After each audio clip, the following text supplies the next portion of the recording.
Alright, hello everyone and welcome to WWE Discussion. I'm your host and WWE enthusiast Dougie. In today's episode we'll be discussing NXT September 5th episode. In this episode of NXT we have one championship on the line and featured challengers for titles being determined. Kiana James earned her first one-on-one opportunity at the NXT Women's Championship, coming up short in that endeavor against Tiffany Stratton. Mustafa Ali and Dragon Lee have both laid claim to to being number one contender for the NXT North American Championship, but only one would earn it after this show. Von Wagner faced the biggest challenger of his career, fighting Braun Breaker in what was a chaotic no disqualification match.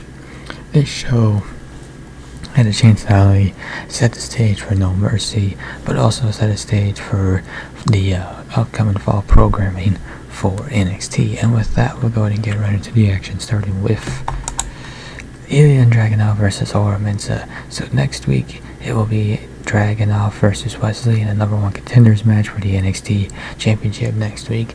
And this match, normally I advocate for matches to be longer, but this one could have been shorter. Mensah, it's not that he performed bad, he looked good with the time here, but let's be real, he was never going to defeat the Mad Dragon, and because of the pace of the match, Dragunov did not look like the dominant challenger that he should. Lee versus Dragunov next week should be a good one, and Mello will have a great match with either man at No Mercy. And the champion himself showed why he needed to beat well, as he would say, the best man, which is whoever wins Dragunov versus Lee next week. And whoever that is, that will probably be, that might just top the match at, what was that last premium live event? The one that Hayes had faced to defend the title against Dragunov with, blanking on the title of it, but it might just top that match. Then you have a number one contenders match for the NXT North American Championship, Mustafa Ali versus Dragon Lee, with special guest referee Dominic Mysterio. And this is a fun segment that teased a great match down the line. However, Dirty Dom chose the man. He was more willing to fight and gave Ali his win before these two, Ali and Dragon, could really get into, really kind of get rolling with this match. It made all the sense with the story though.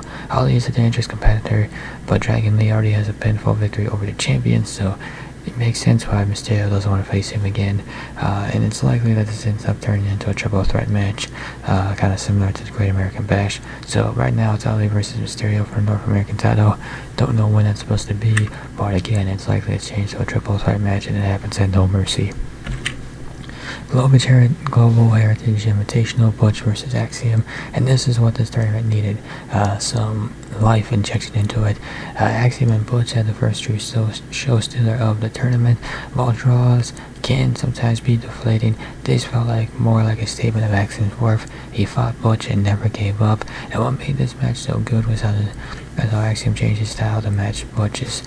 He went forearm against forearm, kick against kick in a physical match. Group A has been outshining Group B, and it helps when you have Butch competing like he's Pete Dunne, but Tyler Bates, now that he's over Tabo Kato, well, he's got some matches coming up to try to raise the competition level in Group B. You have another disqualification match goes off the show, Braun Breaker versus Von Wagner, and with the help of many different weapons, Wagner put together his best singles match so far.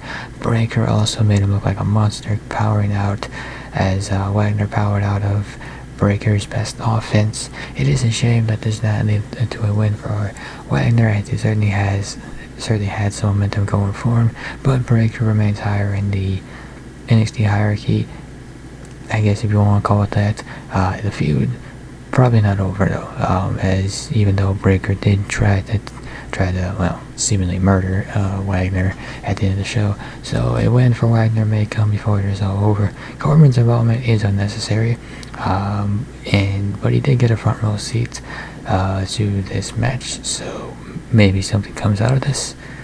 Maybe not, I don't know. Maybe it feels unnecessary, but maybe WWE or NXT can find a way to make it make sense. So in conclusion, this was the build-up show for what Big Joseph described as a huge show for NXT next week. which I guess features the return of Becky Lynch to NXT facing Tiffany Stratton for the NXT Women's title. This show, because the focus seemed to be more on next week than this week's show suffered for that. The first half of the night was badly managed time-wise, turning multiple competitive belts into average to below average matches. It did pick up around the time Mustafa Ali and Dragon Lee started going at it. The highlight of the show was Butch vs. Axiom, as the Global Heritage Cup finally produced a great match. The main event featured Braun Wagner in his best match to date. He and Breakker battled hard to make their match feel worthy of the main event spot, even though there were multiple matches earlier in the show that earned more, that had earned or should have gotten more time and attention. NXT would like to deliver an unforgettable night next week so that this episode is quickly forgotten, and hopefully the brand can do that, as the shows have been up and down as of late. And with that, that will conclude this episode of WWE Discussion. If you enjoyed this episode, be sure to hit that like button down below.